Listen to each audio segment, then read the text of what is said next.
Bismillahirrahmanirrahim. Assalamu alaikum. I am Miss Nargis Fatma, lecturer from Zoology Department, Pyas College, Kasur. As a co-teacher of course Evolution and Principles of Systematics. Main teacher is Dr. Muhammad Mudassar Shehzad from Division of Science and Technology from University of Education, Lahore. Our today's topic is co-evolution. All the rights of this lecture are transferred to the University of Education, Lahore. Now, let's start the lecture. The conditions that an animal must meet to survive are unique for every species.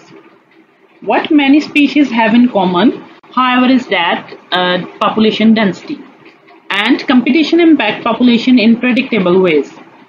In addition, unstable environmental conditions may prevent animals' population from reaching the carrying capacity of the environment.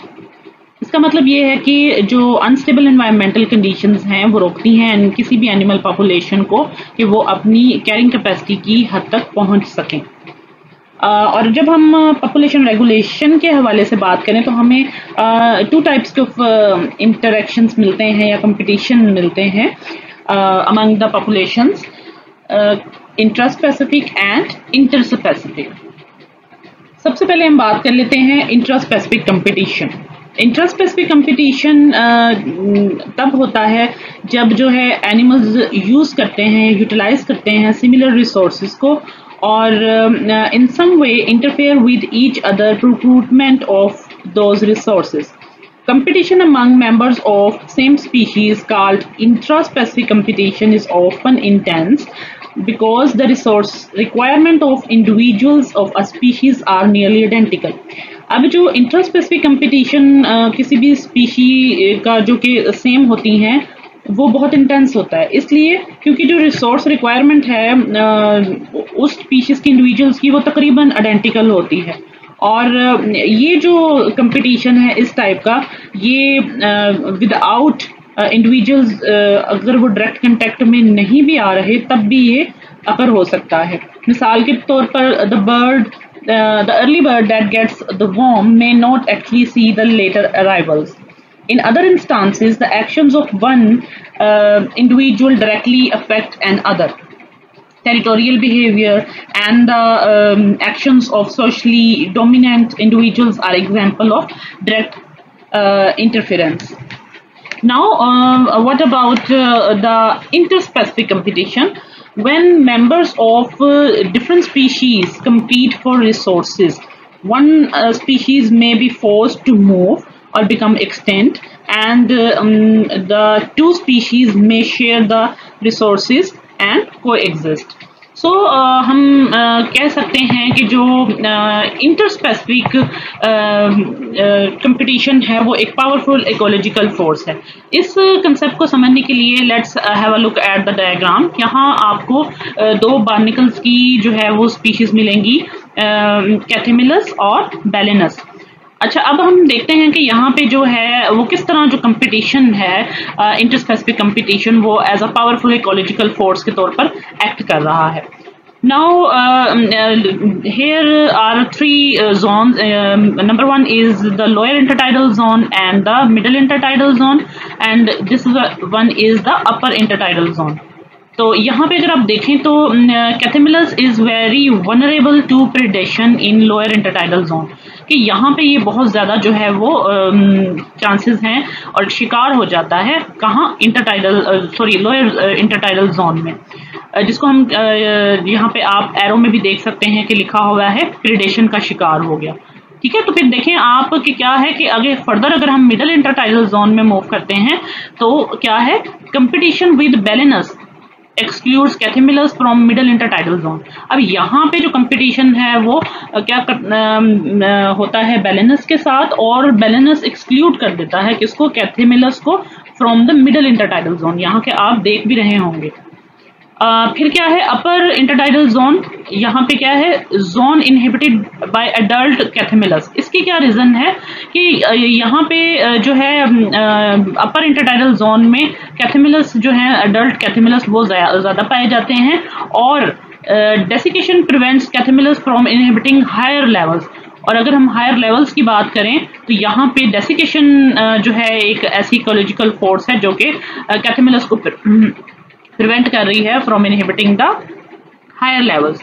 तो इससे हम समझ सकते हैं कि जो inter specific competition है वो एक पावरफुल इकोलॉजिकल फोर्स है।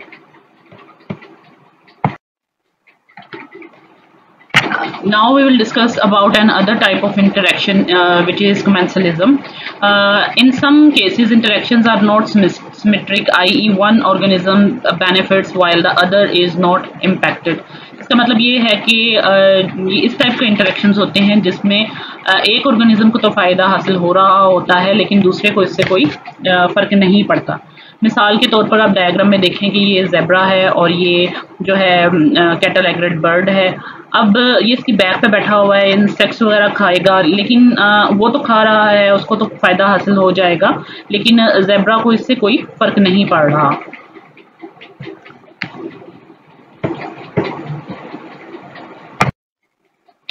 Now orchid flowers that mimic specific female wasps. ये हैं ऑर्चिड फ्लावर्स जो कि बिल्कुल मिमिक्री शो कर रहे हैं female wasps. The flowers mimicry attract male wasps that arrive attempting to mate. अब क्या होता है कि जो क्योंकि ये फ्लावर्स बिल्कुल मिमिक्री शो कर रहे हैं फीमेल वेस्प्स की तरह, तो जो मेल वेस्प्स हैं वो इनकी तरफ अट्रैक्ट होते हैं इस कोशिश में कि वो उनके साथ मेटिंग कर सकें। Instead males only get dusted with pollen, क्योंकि वो रियल तो फीमेल वेस्प है नहीं, तो फिर क्या होता है कि सिर्फ जो है वो मेल जो वेस्प हैं वो पोलन ही हासिल कर सकते हैं, which they carry to the next expected amorous rendezvous। क्या मतलब है कि जब नेक्स्ट एक्सपेक्टेड मेटिंग के लिए वो जाते हैं तो वो वहाँ पे सिर्फ पोलन ही पहुँचा सकते हैं, क्योंकि रियल ये वेस्प फीमेल वेस्प नहीं है। Now skunk cabbage rolled within its large leaves are the reproductive parts of the plant। ये देखें आप यहाँ पे skunk जो है cabbage देख भी सकते हैं। When these mature, a pungent odor is released, drawing in insects that naturally seek such odors। तो जब ये मेच्योर हो जाते हैं एक बहुत पंजेंट तेज सी स्मेल रिलीज करते हैं, तो जिससे क्या होता है कि इंसेक्ट्स जो हैं वो इसकी तरफ कुदरती तौर पर खींचे चले आते हैं इसकी ऑर्डर की वजह से। In searching within the flower for the order they become covered with pollen which they carry to other plants as they continue their search. और जब वो उस ऑर्डर की सर्च में फ्लावर तक पहुंच जाते हैं तो वो पोलन से कवर हो जाते हैं और फिर जो है एक प्लांट से दूसरे प्लांट तक जो है वो पोलन को पहुंचा देते हैं और कंटिन्यू करते हैं अपनी सर्च को। Interspecific interactions have shaped many other characteristics of animals. For example, predator-prey systems have led to some unusual adaptations, e.g. coloration patterns in either predator or prey species. And we will now discuss in further slides. Now, camouflage. Here you can see in this diagram stone plants. These plants of dry and desert areas collect water within their tissues and occur in spare habitats where they could be easily spotted by grazing or browsing herbivores. However, their unusually rounded shape seems to make them appear like uninteresting stones which are overlooked, and these plants escape being eaten. तो यहाँ पे ये देखें कि ये rounded shape body है इनकी, तो क्या होता है जब एनिमल्स या हर्बीवोर्स इनको देखते हैं तो वो इसी तरह लगता है कि जैसे कोई अनइंटरेस्टिंग स्टोन्स पड़े हुए, तो जो एनिमल्स हैं वो इनको फिर खाए बगैर आगे चले जाते हैं, तो इस तरह ये बच जाते हैं। Now let's discuss some other examples of camouflage inedible. The resemblance of these insects to inedible plants parts affords them some protection from prowling insect-eating predators such as birds. जैसा कि यहाँ पे बहुत सी एग्जांपल्स दी हुई हैं, ये देखें, ये है जियोमेट्रिड मोथ लार्वा। ये देखें यहाँ पे ये इसने अपने आप को हाइड किया हुआ है, कैमोफ्लेज किया हुआ है। ये यहाँ पे आप देखें लीफ फुटेड बग है, इसने देखें कितनी खूबसूरती के साथ अपने आप को कैमोफ्लेज किया हुआ है। यहाँ पे वॉकिंग स्टिक है और इसने भी देखें कितनी खूबसूरती के साथ अपने आप को कैमोफ्लेज किया हुआ है। और यहाँ पे ट्री हुपर है और इसने भी बड़ी खूबसूरती के साथ अपने आप को कैमोफ्लेज किया हुआ है। नाउ यहाँ पे जियोमेट्रिड मॉथ है और यहाँ पे ये देखें अपनी इन्वायरमेंट के साथ किस तरह ये मर्ज हुआ हुआ है और कैमोफ्लेज हुआ हुआ है। तो ये क्या है कि जो इंसेक्ट ईटिंग प्रेडेटर्स हैं जैसे कि बर्ड्स हैं उनसे बड़ी जो है अच्छे तरीके से बच जाते हैं। किस वजह से? क्योंकि ये बिल्कुल बहुत माहिर होते हैं अपने आप को कैमोफ्लेज करने में with their environment. Now discuss another example of camouflage with respect to coloration and shape. यहाँ पे आप देखें कि आपको जो है सी हॉर्स ये नज़र आ रहा है बिल्कुल सेंटर में। is camouflaged within the branches of this colonial sea fan. ये colonial sea fan की branches हैं और इसके दरमियान में ये जो है सी हॉर्स ने अपने आप को कैमोफ्लेज किया हुआ है। रीफ सैल्मन आइलैंड्स की एग्जांपल है, ठीक है। तो ये देखिए कितनी खूबसूरती के साथ, बिल्कुल लग ही नहीं रहा यहाँ पे कोई जो है सी हॉर्स मौजूद है। तो इस तरह क्या होता है कि ये अपने आप को महफूज रख पाते हैं। Now discuss another example of Histrio, the sargassum angler fish. This is the fish. आप देख सकते हैं इस डायग्राम में कि देखें इसने कितनी खूबसूरती के साथ अपने आप को अपनी जो है एनवायरनमेंट के साथ जो है हाइड किया हुआ है, कैमोफ्लेज हुई हुई है और जो है बिल्कुल भी नहीं पता चल रहा कि यहाँ पे कोई फ़िश मौजूद है। तो इस तरह क्या है कि ये जो फ़िश है अपने आप को प्रोटेक्ट कर पाती है from different types of predators, bigger fishes.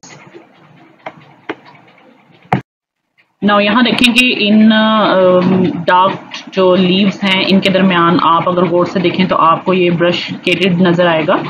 ये देखें इस इंसेक्ट ने भी बड़ी खूबसूरती के साथ अपने आप को कैमोफ्लेज किया हुआ है और प्रोटेक्शन हासिल की हुई है against different types of predators जिसमें बर्ड्स भी हो सकते हैं। Now discuss another example of camouflaged of arctic hare. ये देखें डायग्राम में ये आपको खूबसूरत सा वाइट कलर, बिल्कुल वाइट कोटेड जो है आर्कटिक हेयर नज़र आ रहा है। This hair depends upon its white color to blend into the snowy background. When discovered, it turns to speed to make an escape from the predators. और देखें कि ये अपनी स्किन जो फर है इसका इस्तेमाल करते हुए जो वाइट स्नोई एनवायरनमेंट है उसकी वजह से कैमोफ्लेज हुआ होता है और जैसे ही अगर ये नज़र आ जाए तो क्या करता है कि बहुत तेज़ी के साथ भाग जाता है उस जगह से और अपने आप को बचाने में कामयाब हो जाता है from different types of predators. Now harbour seal पप.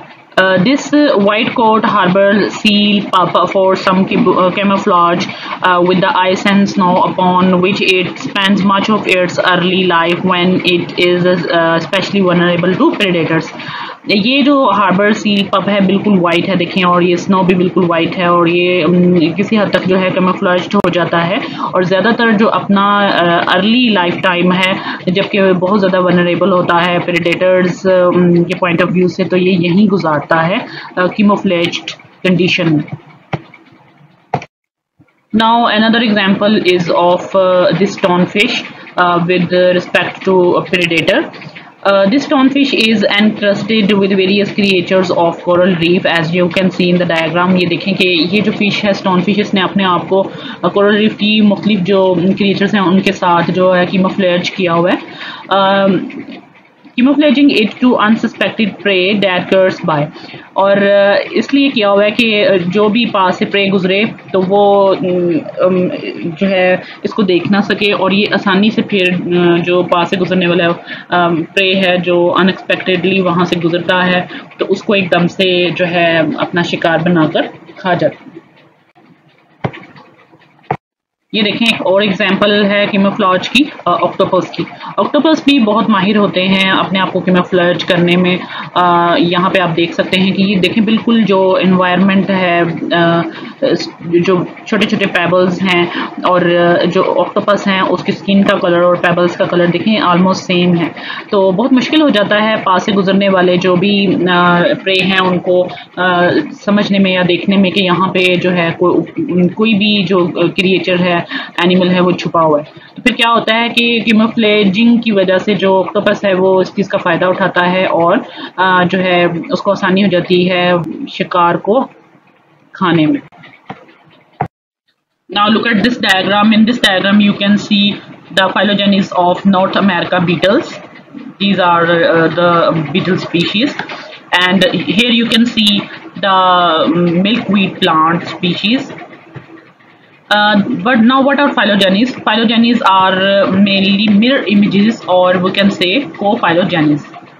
The 2 or 3 exceptions may be due to errors in phylogenetic inference or to host shifts.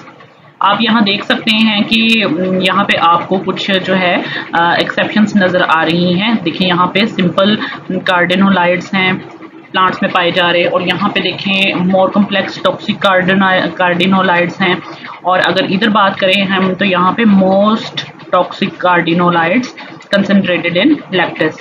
तो ये कार्डिनोलाइड्स क्या हैं? ये बेसिकली स्टीरॉइड्स होते हैं और मोस्टली प्लांट्स में पाए जाते हैं और मेनली टॉक्सिक होते हैं। These beetles exploit their food plants both for as larva which bore into the roots. लार्वे के तौर पर जो है ये फिर रूट्स में पाए जाते थे, and as adults और adults के तौर पर which eat the flowers and leaves। और adult के तौर पर इन्होंने फिर क्या किया, स्टार्ट खाना फ्लावर्स और लीव्स। तो देखिए ये जो अडेप्टेशन है फिर वक्त के साथ साथ अगर यहाँ पे प्लांट में आई है तो जो बीटल्स हैं उन्होंने भी फिर अपने आप को अडेप्ट किया है इनको खाने के हवाले से। Now startle response, eye spots on butterfly. Flash suddenly when approached. The eye spots on the wings of some butterflies are thought to confuse the insect-eating birds with its own predator, such as an owl, causing the bird to cause and give the butterfly a chance to escape. अब देखें यहाँ पे आपको butterfly नज़र आ रही है और इस पे ये आई स्पॉट्स भी नज़र आ रहे हैं। तो क्या होता है कि जैसे कि बर्ड्स जो हैं, आउल की बात करें तो वो इस बटरफ्लाई को अगर खाने की कोशिश करता है, इसके करीब आता है तो वो एक लम्हे के लिए उस पास लेता है और ये सोचने की कोशिश करता है कि ये रियल हैं कि फेक हैं। तो उतनी देर में क्या होता है, बटरफ्लाई को जो चांस मिल जाता है कि वो अपने आप को एस्केप कर ले वहां से। नाउ स्ट्रैटल रिस्पॉन्स, ये देखें ये बटरफ्लाई है और ये आउल है, और ये देखें ये आई स्पॉट्स जो हैं वो फ्लैश हो रहे हैं बटरफ्लाई के विंग्स पे। When discovered in its captive disguise, some moths and butterflies can flash eye spots on their wings, startling the predator and giving it an extra moment to make its escape. तो क्या होता है कि ये अपने जो wing पे मौजूद आई स्पॉट्स हैं इनको फ्लैश करती है और जो प्रेडेटर होता है वो स्ट्रटल हो जाता है और एक्स्ट्रा टाइम मिल जाता है इसको भागने के लिए। The eye spots are thought to confuse the insect eating birds. जो आई स्पॉट्स हैं ये ख्याल किया जाता है कि इंसेक्ट ईटिंग बर्ड्स को जो है वो कंफ्यूज कर देते हैं। जैसे कि आउल है तो इससे क्या होता है कि बर्ड को एक पास लेना पड़ जाता है और फिर जो बटरफ्लाई है या मॉथ्स वगैरह वो भागने में कामयाब हो जाते हैं।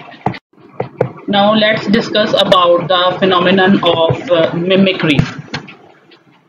As I have discussed earlier that there are different types of mimicry. Now first of all define the term mimicry. When a perfectly harmless animal resembles in its color and shape with a well protected species, the phenomenon is called mimicry. इसका मतलब ये है कि जब भी कोई एक harmless animal जो है वो रिजेंबल करता है अपने कलर और शेप में एक वेल प्रोटेक्टेड स्पीशी के साथ, तो इस फिनोमिना को हम कहते हैं mimicry. It occurs when one species resembles an other for its own benefit और यूजुअली इसलिए होता है कि जो एक स्पीशी है वो अपने फ़ायदे के लिए दूसरी स्पीशी के साथ रिजेंबल करती है। The concept of mimicry was first given by H.W. Bates in 1862 और mimicry का जो concept था first time H.W. Bates ने 1862 में दिया था। Usually those species are mimicked which are poisonous and distasteful and have a few natural enemies। आमतौर पर वो species mimicked होती हैं जो कि poisonous होती हैं, distasteful होती हैं और या जिनके कुछ natural enemies होते हैं। Mimicry is widespread particularly among butterflies and moth। Mimicry की अगर बात करें तो ज़्यादातर हमें नज़र आती है butterflies और moths वगैरह में, लेकिन it is also found in various birds and some mammals। लेकिन हम देखते हैं कि कुछ birds और mammals में भी mimicry पाई जाती है। There are various types of mimicry और mimicry की बहुत सी टाइप्स हैं, जैसा कि यहाँ पे आपको डिस्कस की गई हैं टू मिलेरियन मिमिक्री और जो दूसरी है वो बैट्सियन मिमिक्री है। अब अगर हम बात करते हैं मिलेरियन मिमिक्री की, तो इसकी डेफिनेशन के हवाले से देखते हैं। It occurs when two or more distasteful or poisonous organisms resemble each other. It was discovered by Fritz Muller. अच्छा, इसका ये मतलब है कि ये तब मिमिक्री अकर करती है जब दो या दो से ज़्यादा जो डिस्टेस्टफुल या पॉइजनस ऑर्गेनिजम्स एक दूसरे को रिजेंबल करती हैं। जैसा कि आप यहाँ देख सकते हैं मिसाल के तौर पर, many bees yellow jackets and वेस्ट have a common bright yellow black warning patterns होते हैं, ठीक है। When they call which they can all back up with an unpleasant sting, जो कि फिर ये अनप्लेजेंट जो स्टिंग है उसको यूज़ करके बैकअप कर सकते हैं। उसके बाद है दूसरी एग्जांपल बेट्सियन मिमिक्री की। बेट्सियन मिमिक्री क्या है? It is a form of protective mimicry in which a species that is edible और harmless closely resembles an edible और harmful species and therefore is avoided by predators. Simple सा meaning है कि ये एक प्रोटेक्टिव मिमिक्री की तरह है कि जब एक स्पीशी जो कि ईडेबल होती है और हार्मलेस होती है वो क्लोजली रिजेंबल करती है उस स्पीशी के साथ जो कि इन ईडेबल होती है और हार्मफुल होती है, और इस तरह क्या होता है कि वो फिर बच जाती है मुख्तलिफ प्रेडेटर्स से। मिसाल के तौर पर harmless syrphid flies evolved a similar colour pattern. ये देखें, ये साइफिड फ्लाइज हैं, तो उन्होंने भी सिमिलर दूसरी बीज की तरह जो दूसरे वेस्प्स हैं उनकी तरह अपने कलर पैटर्न्स इवॉल्व किए हैं और इस चीज़ का फिर फ़ायदा उठाती हैं, taking advantage of the avoidance of yellow black patterns, और इस चीज़ का फ़ायदा उठाते हुए फिर जो है दूसरे जो प्रेडेटर्स वगैरह हैं उनसे ये फिर बच जाती हैं। Now discuss the examples of butterfly. Batesian mimicry between toxic monarch, this is the poisonous toxic monarch known as model, and the harmless viceroy mimic, this is the mimic. Another example is of Müllerian mimicry, where both ecological sympatric pairs are distasteful and both have warning coloration. Here you can see that the both pairs are distasteful. A bird that consumes any member of these two pairs is likely to avoid all the two species in the future. Now हम discuss करते हैं life cycle of a monarch. Adult monarch butterflies are protected from birds and other predators by the toxins in their tissues. कि जो adult butterflies हैं और वो protect होती हैं दूसरे बर्ड्स और प्रेडेटर्स से उन टॉक्सिन्स से जो कि उनके टिश्यूज में पाए जाते हैं।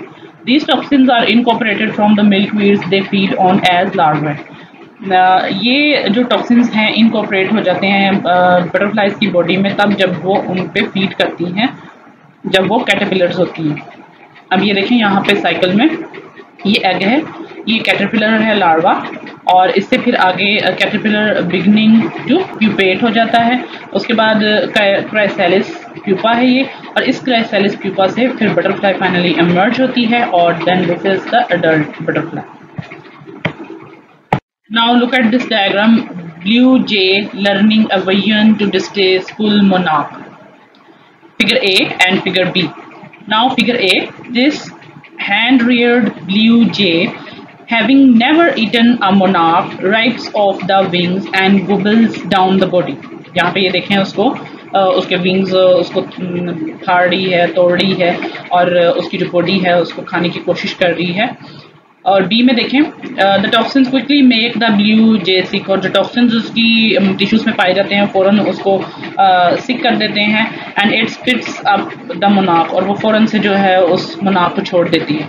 There after even if presented a monarch lacking such toxins, और अगर इसको वही मोनार्क बेशक उसमें टॉक्सिन्स ना पाए जाते हैं उसके सामने आए, the blue J refuses it. तो ब्लू जे क्या है, फौरन उसको रिफ्यूज कर देता है, वो कभी भी उसको नहीं खाता क्योंकि एक दफ़ा वो उसको एक्सपीरियंस कर चुका है। फिर जो सेम मिमिक जो मोनार्क उसके सामने आएगा तो वो उसको रिफ्यूज कर देगा और यही समझेगा कि अगर वो इसको भी खाएगा तो सेम एक्सपीरियंस होगा जो कि उसने पहले किया था। Dodo bird extinct. The flightless dodo lived on the islands of Mauritius off the coast of Africa until the last bird was killed in 1681. It fed on plants and seeds, including the seeds of Calaveria tree. ये जो dodo bird है ये flightless bird था और islands of मोराइटस में जो पाया जाता था अफ्रीका में, वहाँ ये रहते थे। और जब लास्ट बर्ड जो कि 1681 में किल किया गया तब तक ये पाए जाते थे और ये सीड्स खाते थे प्लांट्स के, स्पेशली द कैलिवेरिया ट्री। ये देखिए ग्राफ में आप अफ्रीका है, ये मेडागास्कर है, इंडियन ओशन है, ये जो है आइलैंड्स हैं मोराइटस के। ये डोडो बर्ड है। और अब हम बात करते हैं the seeds had evolved thick coats to survive the passage through the grinding gizzard of the dodo. तो सीड्स जो थे इस ट्री के उनके ऊपर थिक कोर्स थे, उन्होंने इवॉल्व किए हुए ताकि वो सर्वाइव कर जाएं जो ग्राइंडिंग पैसेज था gizzard of the dodo bird.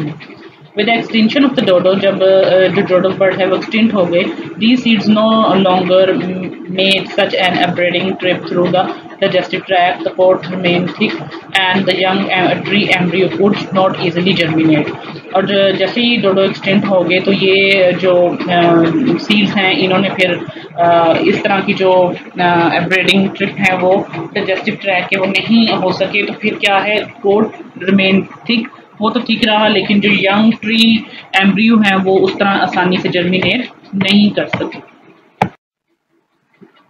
Flicker frequency, ये देखें यहाँ पे आपको डायग्राम नजर आ रही है, इसमें स्नेक है।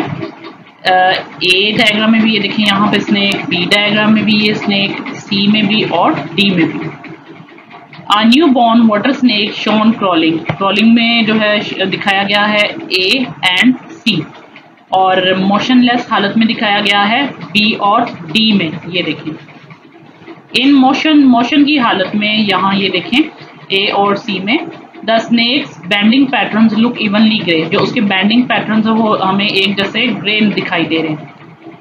As it would when exceeding the flicker frequency of a predator, और ये हमें तब दिखाई देते हैं कि जब बहुत तेज़ी से कोई भी प्रेडेटर अगर उसको पीछा उसका कर रहा होता है तो उससे बचने के लिए वो बहुत तेज़ी से फरार होने की कोशिश करता है, तो हमें इस तरह की जो है grey evenly grey banding patterns दिखाई देते हैं। और जब वो अपनी जो है मोशनलेस हालत में होता है तो यही देखें स्नेक में हमें बैंडिंग पैटर्न्स नजर आ रहे हैं।